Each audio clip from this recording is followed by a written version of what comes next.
The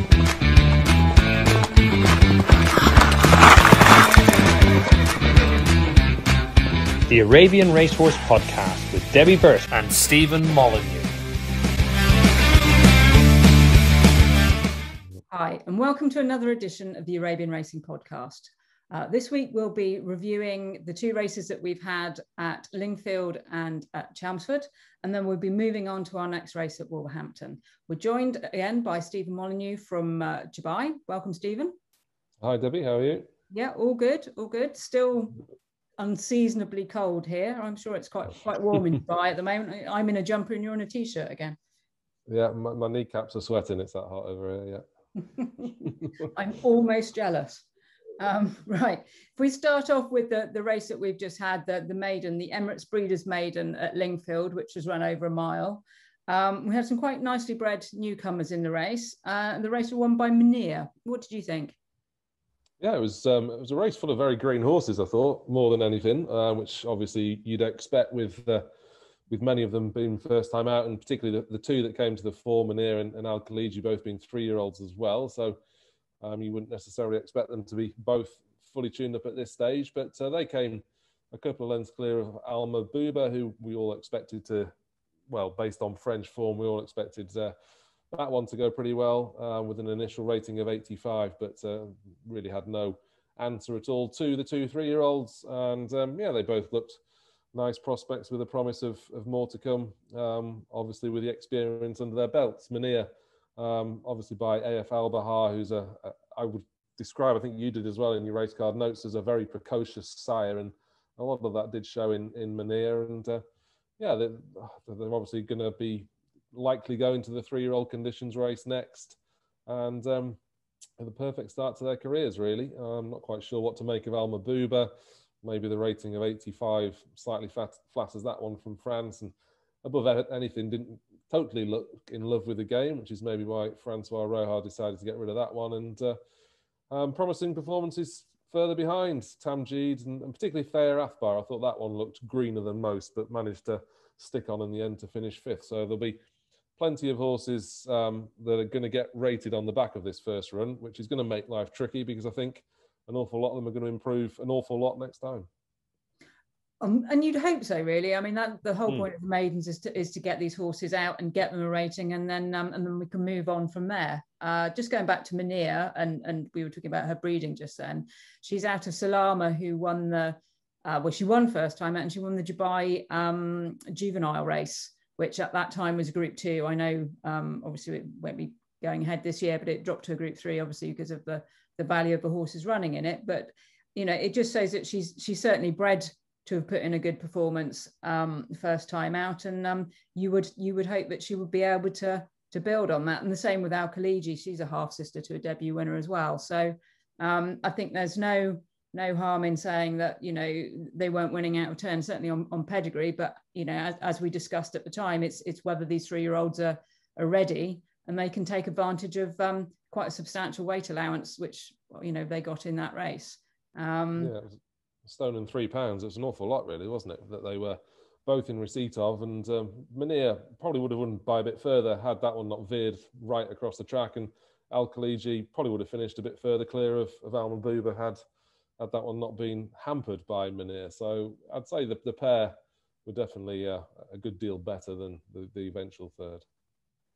Yeah, and the eventual third, Al Mahbouba, her family, that certainly the female side, do tend to have a few issues about how they go about their racing, shall we say, but not without talent. So as you say, whether she's flattered by her rating of 85 and obviously how you frame the race around the horse with the rating, it is obviously the tussle that you face at this time of year. I mean, I guess at the end of the day, you can say that after 8 races, she's pretty exposed, but that's exposed in France as opposed to over here. James had a similar type in Al Aziza, who came from Francois Rowe and actually progressed a lot better in this country. So, you know, these things can go either way, as we've discussed in the past. And lower down, I think a lot of those horses, they're just going to want further, aren't they? Certainly Thayer Athbar is going to want to step up in trip, I would think. Yeah, it just looked to be happening all a bit too quickly for that one, didn't it? The head carriage was that of a horse who was trying hard. The ears were pinned back, but literally couldn't go any faster than its jockey Ryan Tate was asking it to go, and certainly would improve an awful lot really on what he's done first time. And the likes of Ap Carry, beg your pardon, Amy, and Run the Risk, they all look handicap types, and I've not really looked at the race handicap rating wise just yet, but Amy will obviously get rated having had her second start. And as we've already alluded to on podcasts in the past, horses like Run the Risk, it's almost not worthwhile them running in maidens again because they're going to be well beaten. So whether I give that one a handicap rating, despite the fact that that Run the Risk has been beaten 35 lengths, yet to be decided, but I might look at giving it more of a chance in the handicap next time. And of course, that's where you'll always have this problem with maidens is that the horses lower down the field, they're in that, what did we say, 75%, which are never going to win a maiden. So it's not fair, is it? And going on now to the race that we had at Chelmsford, won by Wanassa, the Al Sawadi Beach Handicap Stakes, a 0 to 105 handicap over a mile. She really confirmed the promise that she showed last year, didn't she? Yeah, cracking performance. I thought it looked a competitive race on paper. For a good proportion of the mile contest, it looked very competitive in event as well. I think 2 furlongs out, pretty much the whole 5 were in the line. But then the front 2 just shot clear, didn't they? Particularly Wanassa, she was very impressive. We did question whether she'd be professional enough against these more experienced horses, having essentially won her maiden on the bridle and when she was pressured the previous twice, showing a tendency to wander around. But obviously she's had a winter under her belt now, that bit stronger, and she saw things out perfectly well. It was interesting to hear James Owen considering dropping her back to 7 furlongs for a next run. Before the race, that's probably the way that most people would have thought, but the way she saw it out, I'd still be inclined to target the UK Derby. I think she could be. She's obviously going to face a far stiffer task against whatever France sends over for that race, but she certainly looked very impressive in winning that handicap. It's not easy for the lower rated ones to win such races, and in pulling clear with Al Qasir, who is rated 106, I thought she looked a very smart prospect. She certainly did, and she's still obviously showing a slight tendency to swish her tail under pressure, but that's obviously not so far translating into her downing tools. She's still using it to go forward, as it were. So I think it's always encouraging when a horse shows up well as a juvenile and then trains on for the next season, particularly for a filly. And actually, we'll come back to the novice that she won last year when we look at our next race, because there's a lot of collateral form in there, which may or perhaps may not give us a few pointers to who might get their heads up in front at Wolverhampton. Just to go back to the race, the Al Sawadi Beach Handicap, bit disappointed with Farha. I think probably James was a little bit as well. He told me afterwards that she'd been working by far the best of all of them at home. And obviously, she had Dale O'Neill on board as well. So I'm sure they would have been a little bit disappointed with that. But, Wanassa obviously seems to, she'd only had the 3 runs and she's got scope to go on from there. She certainly has, yeah. I mean, Farha's, I suppose, in danger of becoming a little bit disappointing. She obviously won a 2nd and 3rd starts and ran well in a conditions event and basically just trod water, hasn't she, really? I know she ran in a Group 1 as well in between her 5 starts or 4 starts it is now in handicaps, but she just tended to struggle a little bit off her current rating of 90, so maybe that needs to come down a pound or 2. And the other 2 we said when previewing the race, Abaya Athbar and Tijari, both horses' ratings were elevated on the back of running in the Qatar race at Goodwood. They finished, they were well enough beaten, but to maintain the status of the Group 1 races, they unfortunately needed to go up in the ratings, and they did earn Connections plenty of money for doing so, but it just seems as though they are struggling a little bit, albeit it was their first start to the season. So the race, the distances said 10 lengths back to the 3rd. I didn't think the race was as quite strung out as that. I think it was a case of the first two just showing their class a little bit late on, and maybe just one or two in behind needed the run, perhaps a bit more than the trainers expected them to. Yeah, certainly. I think it would be unwise to read too much into that 10 length distance. Obviously, it's just a 5-runner race, and those two, as you say, pulled clear very quickly, and you're not going to give a horse a hard time. They, I don't think any of them would have improved their placings for being, a stronger ride. I don't think that's changed. I think in a Bir Afba's case, and to the similar extent to Jari, when you look at the Goodwood race last year, at the end of the day, they would have been absolutely trained to the second to do their very best for that race. Whereas, this is a handicap. It's the first run of the season. As we discussed in the previous podcast, a Bir Afba will probably be aimed at Goodwood stroke the Royal Cavalry's sprint race in August. So, you'd say that there was probably, the Peter left plenty to work on still from that race.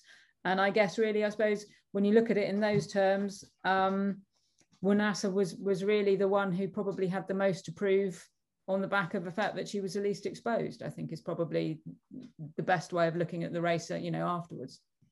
Yeah, no, a race that probably James Owen wanted to find out a bit more about her, really. Coming in inexperienced after just those 3 runs last season. She was the only 4-year-old in the race, obviously quite lowly rated, so needed to be winning pretty well to justify any loftier ambitions. And I think she did that, only 2 lengths back to Alcacer in the end, but thought she was value for plenty more. And see if James sticks with his plan of going back to 7 furlongs next time. And like I say, I don't think she'll be out of place in some of the group races later on. Well, let's hope so. It would be good to have a live chance, certainly in the Derby. Some of the other races, if the drop back in trip is actually what she needs. Moving on now to our next race at Wolverhampton on Wednesday, which is the Arrow Racing Handicap Stakes 0 to 80. That's just short of 1.25 miles.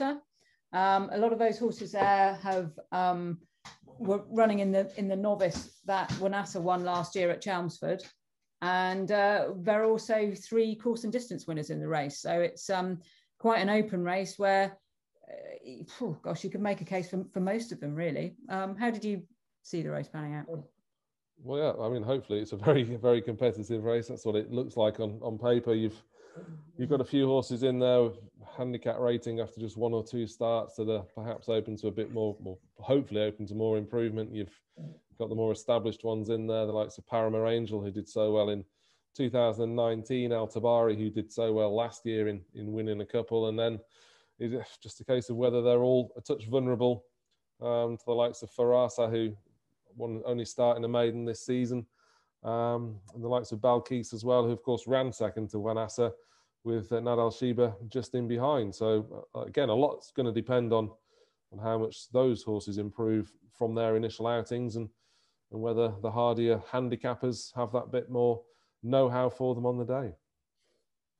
Of course, and we've got several horses here who have changed stables over the winter, or at least changed ownership. Jahez is now running for the James Owen Racing Club, and we have G1 who has moved from Shadwell Estates and is now with Jamie Plum. And of course, she had a bit of success with another ex-Shadwell horse a couple of years ago. I noticed that the headgear's been left off this time. He ran a couple of times last year, and his first run without headgear was a fair effort in a maiden, wasn't beaten that far, and then in his last run at Wolverhampton, over course and distance, in fact, they tried to make all in a first time visor, and it just didn't pan out for him. So it'd be interesting to see how he comes on for having moved stables and with the headgear left off, I thought.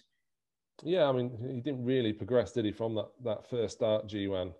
And kind of got rated on the back of it, obviously. Was given a mark of 80 straight away. And it was a good race. Wanassa was in that contest as well. She finished third. Al Shamik was the winner. And they went to the headgear straight away. And again, Wanassa was in that race and finished behind. So G1's finished, ran in some very good races last time. And I suppose it was only that last run at Wolverhampton, which was the most disappointing, but again, a very strong novice event. So just getting back or getting into a handicap for the first time, we'll have a better idea. But I suppose it'd have to be some sort of negative that Phil Collington decided to get rid of the horse.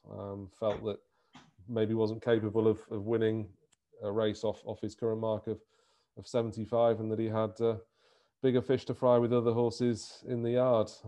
Jarhez looks an interesting sort of syndicate horse, really, doesn't he? Very consistent performer, rarely out of the first four, or I don't think ever out of the first four throughout his career, and finished second to Alcacer last year. Alcacer, of course, ran well the other day. So if that one's right and ready to go, should give the amateurs from James Owen's yard a bit of fun throughout the season.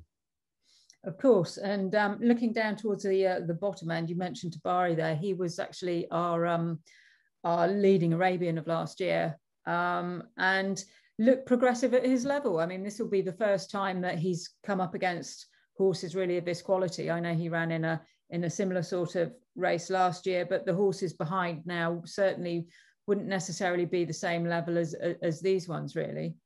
So. Well, he's got a chance with a lighter weight, you'd like to think.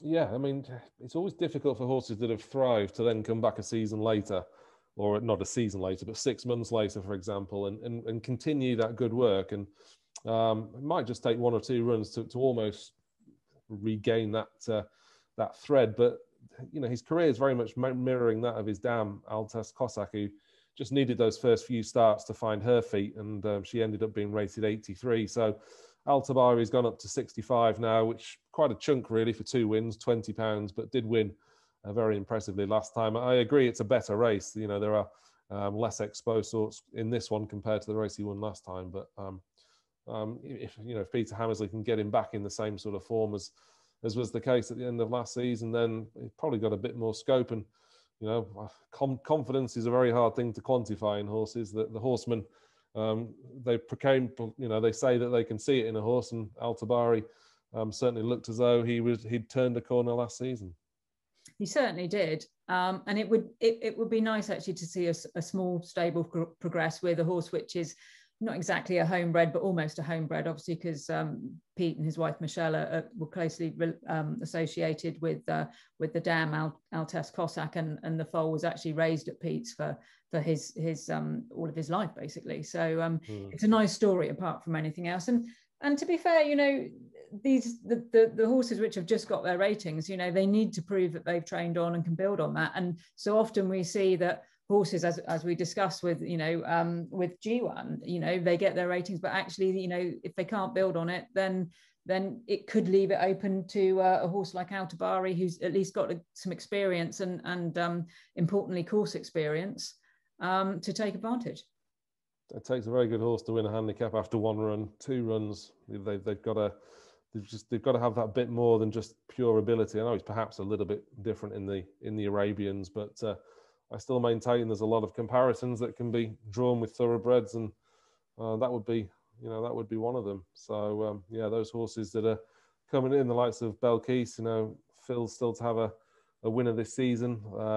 Probably not had too many strong chances, to be fair, but that one's going to step up from that debut. I mean, strictly on form, that is obviously the best piece of form now, having seen the filly go and win off her rating last week. So Belkis can be classed as being well handicapped. Nadal Sheba needs to improve to turn it round with Belkis from that race. Nadal Sheba did go and win probably a weak race in Belgium. Very difficult to ascertain what he achieved in doing so, but I didn't think it was that much, hence why his rating stayed the same. So strictly on paper, Belkis, she should finish in front of Nadal Sheba again, and those two are there. They are interesting, as is Farasa, who looked as though she would certainly improve for the step up in trip. She was on top late over the 7 furlongs on debut, and she brings this year's maiden form into the race. So it's a very competitive 0 to 80. I think these are the sort of the bread and butter really of the Arabian racing over here. They account for a lot of the horse population and do quite often produce the most exciting races. Mm-hmm, of course. One horse we haven't mentioned actually is another course and distance winner, Mizuna, who won a very similar contest at the start of our belated season last year. I mean, I think the one thing that the question mark for me with her is that this trip is really at the limit of her stamina. James has always considered her much more of a sprint distance type horse, and of course the horses she was beating in the race that she won here last year probably wouldn't have been up to the same standard as these ones. And in retrospect, it looks like she got a bit of an easy race that time, and she certainly wasn't able to build on it because she was finished fourth, just slightly up in grade the next time out. Yeah, it was a 0 to 75 that she won. Al Tabari was actually behind that day, but obviously we've already spoken about that horse having improved since, and stepped up to a 0 to 95 behind the likes of Lulua and Farha. That's obviously a very strong race. Didn't think was totally disgraced, only beaten 8 lengths, but was beaten far enough. But I think we'll certainly find this race here at Lingfield a lot more to her liking. I mean, she has won over the 9.5 furlongs, so it's there's plenty of interest in the race. It's actually looked quite hard work on the all-weather of late. I know the weather and the wind and the rain hasn't helped in the least bit, but I just wonder whether the tracks are riding a little bit slower at the moment than perhaps they ordinarily would at this time of year. I think that's a fair point, and I do have to stress that we have had a tremendous amount of strong winds of the racing that we've had. I mean, certainly the last 3 or 4 races, but at some point, depending on obviously which part of the track they've been, there's been a strong headwind or a tailwind, depending obviously where they were. And even our last race at Lingfield, it was probably the best weather we've had, and it was still raining and still windy.